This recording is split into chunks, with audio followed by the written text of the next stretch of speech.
دو دلوں کی داستان قسط نمبر 30۔ اس واقعے کو 1 مہینہ ہو گیا تھا۔ ماہر اس دن کا گیا ابھی تک واپس نہیں آیا تھا۔ وہیں دوسری طرف گھر میں مصدق نے اپنے اور من کی خواہش کا اظہار کیا تھا۔ داجان بہت خوش تھے۔ چلو کوئی تو خوشی آئی تھی۔ اس گھر میں سب لوگ جتنا مرضی صفا کا خیال رکھتے لیکن اس کے دل کی ویرانی کو کوئی آباد نہیں کر سکتا تھا۔ اس لیے داجان نے جلدی ہی مصدق اور من کی شادی کا سوچا تھا تاکہ کچھ دیر کے لیے صحیح صفا کا دھیان اس واقعے سے ہٹ جاتا۔ اسی لیے آج داجان نے زاہد اور صفیہ سے بات کرنے کا سوچا تھا۔ گھر میں کسی کو بھی اس رشتے سے اعتراض نہیں تھا، سب خوش تھے۔ داجان نے جب زاہد سے بات کی تو انہوں نے بچوں کی رضامندی پوچھتے ہاں کر دی تھی۔ گھر میں خوشی کی لہر دوڑ گئی تھی۔ داجان نے جلدی شادی کرنے کا کہا تھا جس کی وجہ سے شادی کی تیاریاں زور و شور سے جاری تھیں۔ ماہبیر کو بھی داجان نے شادی میں شرکت کی دعوت دی تھی۔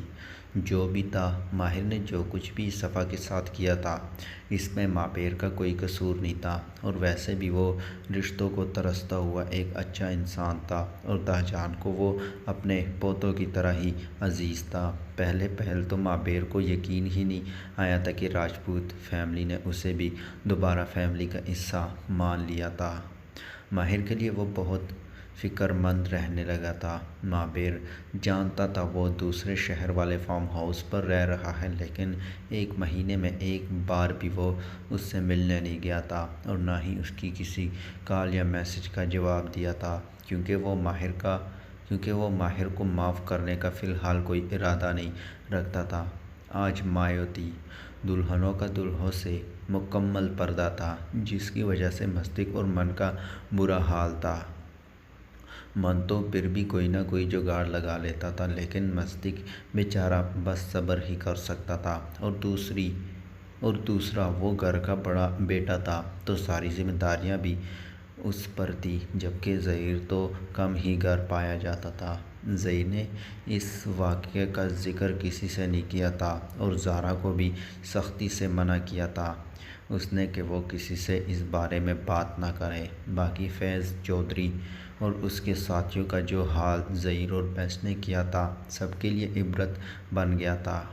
استاذ جیسے مقدس اور پاکیزہ پیشے کو جس طرح فیض چودھری نے پامال کیا تھا، اس کا حساب بیس نے اپنے طریقے سے الگ سے لیا تھا۔ بیچ چوراہے پر ان کی لاشیں لٹکا دی تھیں۔ پورا بینکویٹ پیلے پھولوں سے سجا ہوا تھا۔ شہر کی جانی مانی ہستیاں وہاں موجود تھیں۔ آخر راجپوت فیملی کے بیٹوں کی شادیاں تھیں، کوئی عام بات تھوڑی نہ تھی۔ ابھی تو لوگ سعد اور اقصیٰ کی شادی کو نہیں بھولے تھے کہ اب پھر سے ایک سے بڑھ کر ایک چیز سے حال سجا دیا گیا تھا۔ سفید جوڑوں میں ملبوس، گلے میں مہرون چنری ڈالے دونوں بھائی بال کھلے چھوڑے ہر طرف چھائے ہوئے تھے، جبکہ دلہنوں کا روپ چاروں خانے چت کرنے والا تھا۔ لائٹ پنک اور لائٹ گرین کلر کے لہنگے، اوپر سے پھولوں کی جویلری، پیروں میں پیلے کھوسے ڈالے، وہ بھی دولہوں سے کم نہیں لگ رہی تھی۔ وہ دونوں اسٹیج پر آئے تو مصدق اور من نے باری باری آگے بڑھتے ان کو اسٹیج پر آنے میں مدد کی۔ سعد کے پہلو میں خوش ہوتی اقصیٰ کو دیکھ کر سعد اور فرحہ نے بے ساختہ رب کا شکر ادا کیا تھا، لیکن وہیں ظہیر کے ساتھ کھڑی صفا کو دیکھ کر دل میں ہوک سی اٹھتی تھی، جبکہ دوسری طرف ظہیر کی نظریں زہرا پر سے ہٹنے سے انکاری تھیں۔ وہ پہلے رنگ کا شرارہ پہنے، سائیڈ سے مانگ نکلے پھولوں کی جویلری پہنے بہت پیاری لگ رہی تھی، جبکہ صفا اور مروہ نے بھی سیم کلر کے شرارے پہنے تھے، لیکن صفا نے صرف ہاتھوں میں گجرے ہی پہنے تھے، باقی کچھ بھی کرنے سے منع کر دیا تھا۔ جب دل اداس ہو تو ارد گرد کے سارے منظر ہی پھیکے اور اداس لگتے ہیں۔ میری گڑیا اتنی خاموش کیوں ہے اور اتنی اداس بھی؟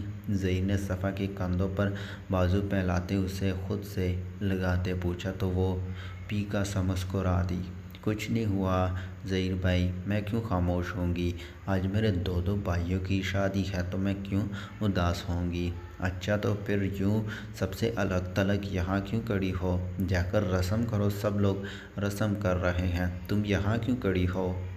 میں نہیں چاہتی کہ میری بدبختی کا سایہ میری بہنوں پر پڑے ظہیر بھائی، وہ حد درجہ سنجیدگی سے بولی تو ظہیر نے اچنبے سے اس کی طرف دیکھا۔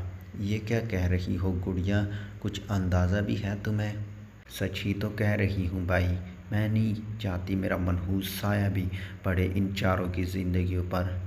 میں دو لگاؤں گا صفا اگر ایک بار پھر خود کو منحوس کہا تو۔ ظہیر غصے سے بولا تو وہ تلخ سی مسکرا دی۔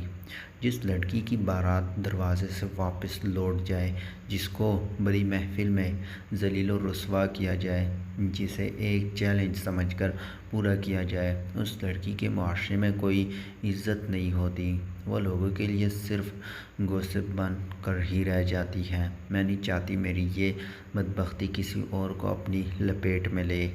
میں تو اس شادی میں آنا ہی نہیں چاہتی تھی، وہ تو دائی جان اور باقی سب نے اتنا اصرار کیا تو منع نہیں کر پائی، لیکن رسم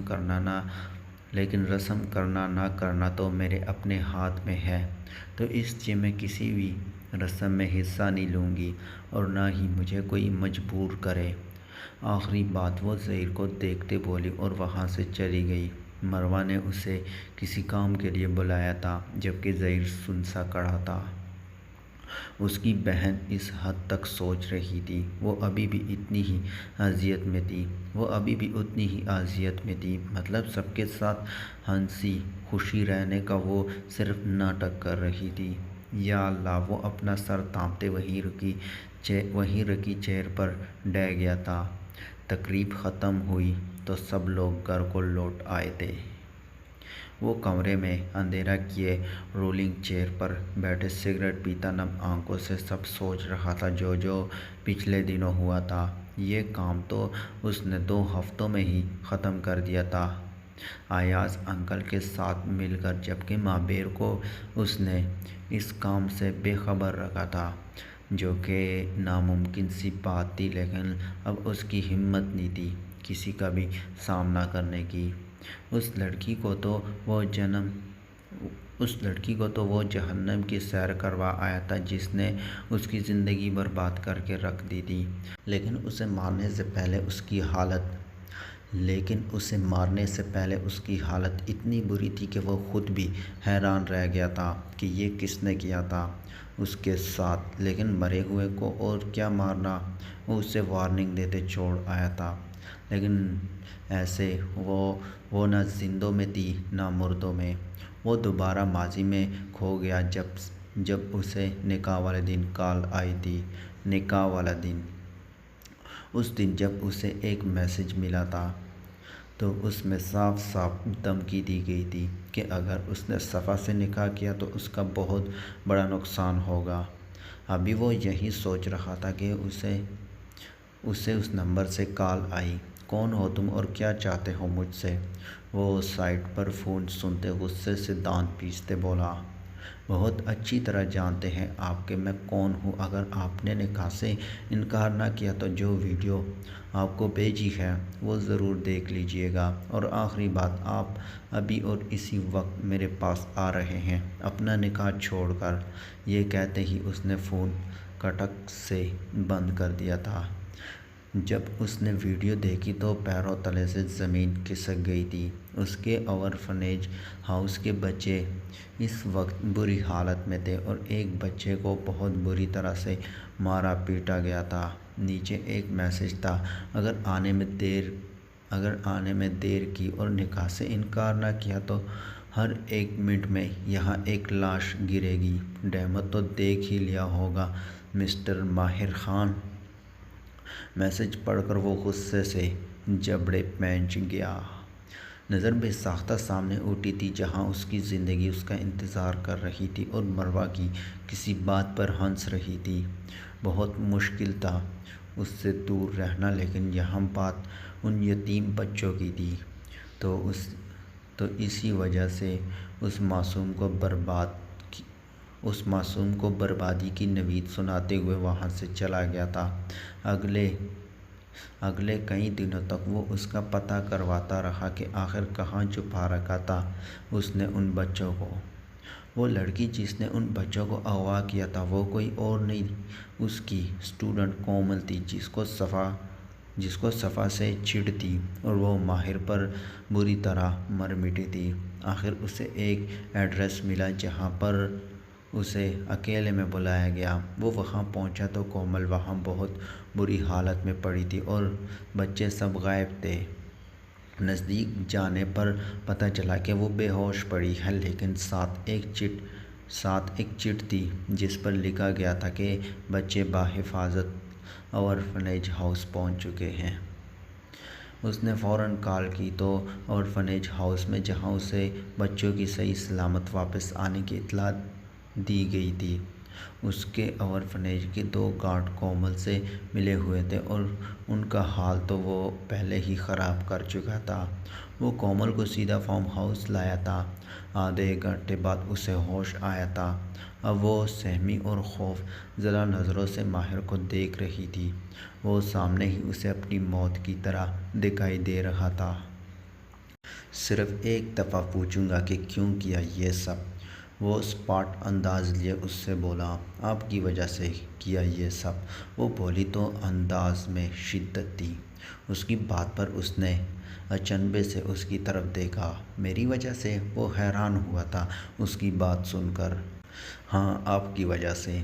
اگر آپ اس صفا کو نہ چنتے تو آج میری شادی آپ سے ہو رہی ہوتی، لیکن نہیں، آپ کو تو صفا کے علاوہ کوئی اور دکھتا ہی نہیں تھا۔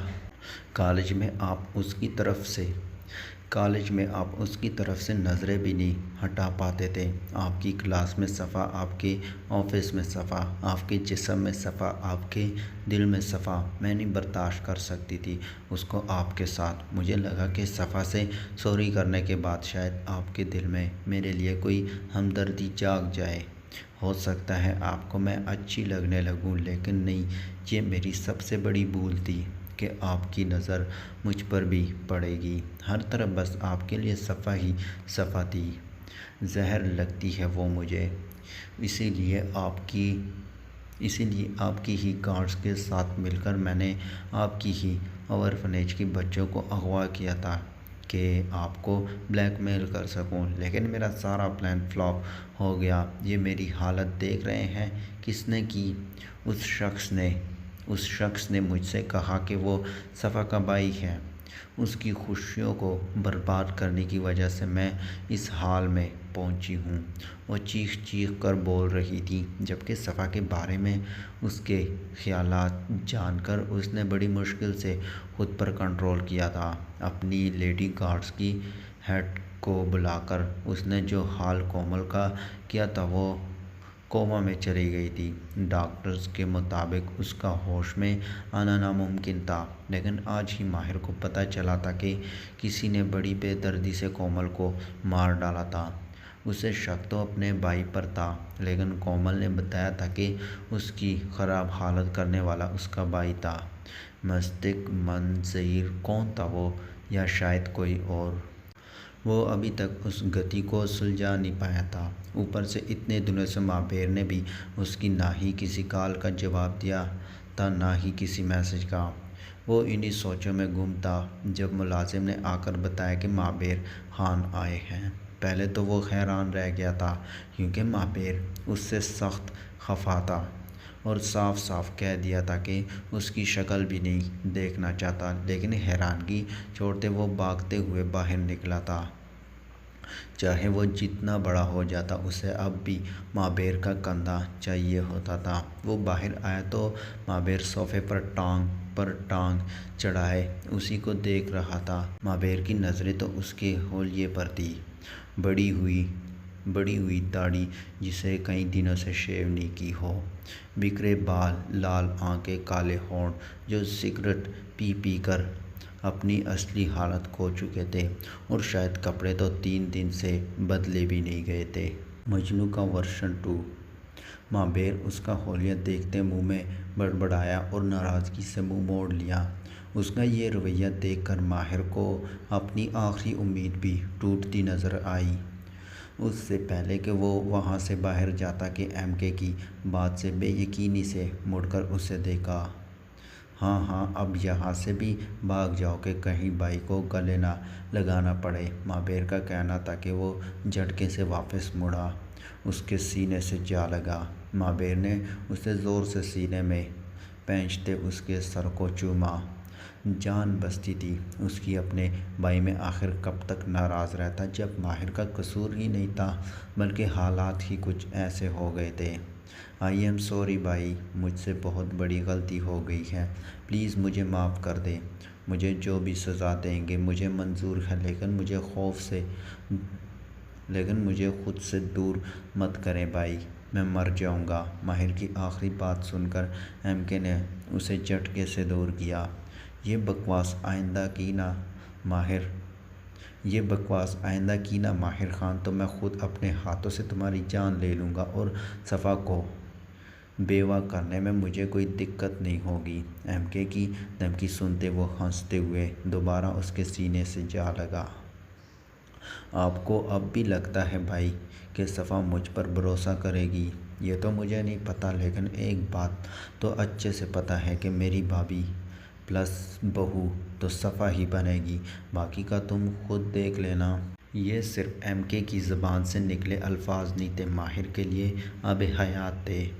بھائی یہ کیسے ممکن ہوگا؟ وہ بے تابی سے اس سے الگ ہوتے پوچھنے لگا۔ چہرہ اس بات پر پھر سے چمک اٹھا تھا اور مابیر کو یہی چمک برقرار رکھنی تھی۔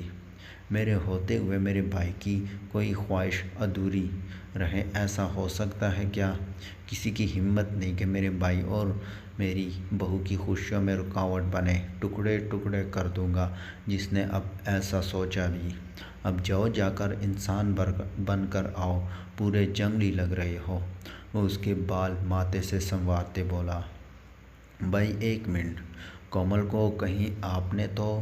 ماہر جاؤ، لیٹ ہو رہا ہے، فریش ہو کر گھر جانا ہے پھر۔ مابیر اس کی بات کاٹتے بولا اور فون لیتا وہاں سے باہر لان میں چلا گیا۔ ماہر نے مسکراتے نفی میں سر ہلاتے اس کی پشت کو دیکھا تھا۔ اب تو پکا یقین ہو چکا تھا کہ کومل کے ٹکڑے بھی مابیر خان نے ہی کیے تھے۔ دوسری طرف مابیر لان میں کھڑا ایاز انکل سے بات کر رہا تھا۔ آپ کا بہت شکریہ انکل، آپ نے بروقت مجھے انفارم کر دیا، یہ مجنوں تو مجھے کبھی کچھ نہ بتاتا۔ مابیر تم بھی نہ مجھے بچہ سمجھنے کی کوشش بھی مت کرنا مابیر، مجھے پتا ہے تمہیں میرے انفارم کرنے سے پہلے ہی اس لڑکی کا معلوم ہو چکا تھا۔ مجاہد ہے جو صحیح تمہارے ساتھ، اس کا مالک اسے کوئی کام دے اور وہ پورا نہ کرے، ایسا ہو سکتا ہے کیا؟ ایاز کی بات سن کر وہ بھی دھیما سا مسکرا دیا تھا۔ مابیر تم ان سارے مسائلوں سے نکل آؤ تو مجھے تم سے کچھ ضروری بات بھی کرنی ہے۔ وہ ایک دن سے سنجیدہ ہو گئے تھے۔ کیا ہوا انکل، سب خیریت؟ ان کا سنجیدہ انداز مابیر نے بھی نوٹ کیا تھا۔ ہاں سب خیریت ہے، بس تم فری ہو جاؤ تو پھر بات کرتے ہیں۔ جی ٹھیک ہے، اپنا خیال رکھیے گا، اللہ حافظ۔ تم بھی اپنا اور ماہر کا خیال رکھنا، اور آر کے کو بھی تم نے خوب نچایا ہوا ہے ویسے، وہ اچانک یاد آنے پر بولے تھے۔ کچھ بھی چھپا نہیں ہے نا آپ سے، وہ مسکراتے ہوئے بولا تو ایاز صاحب بھی ہنس دیے۔ ٹھیک کہا آپ نے، مجاہد کو اس کا مالک کوئی کام دے اور وہ نہ کرے، ایسا کیسے ہو سکتا ہے؟ اب کی بار گڑبڑانے کی باری ایاز صاحب کی تھی۔ الو کے پٹے، وہ تڑک کر کہتے فون کاٹ گئے تھے، جبکہ مابیر کا ایک دلکش قہقہ گونجا تھا لان میں۔ اصل میں مجاہد کو ایاز صاحب نے ہی مابیر کے لیے بھیجا تھا۔ ان کا خیال تھا کہ مابیر کو اس بارے میں کچھ پتہ نہیں چلے گا، لیکن وہ بھول گئے تھے وہ بیسٹ تھا، بھلا اس کی نظروں سے کیسے کچھ چھپ سکتا تھا۔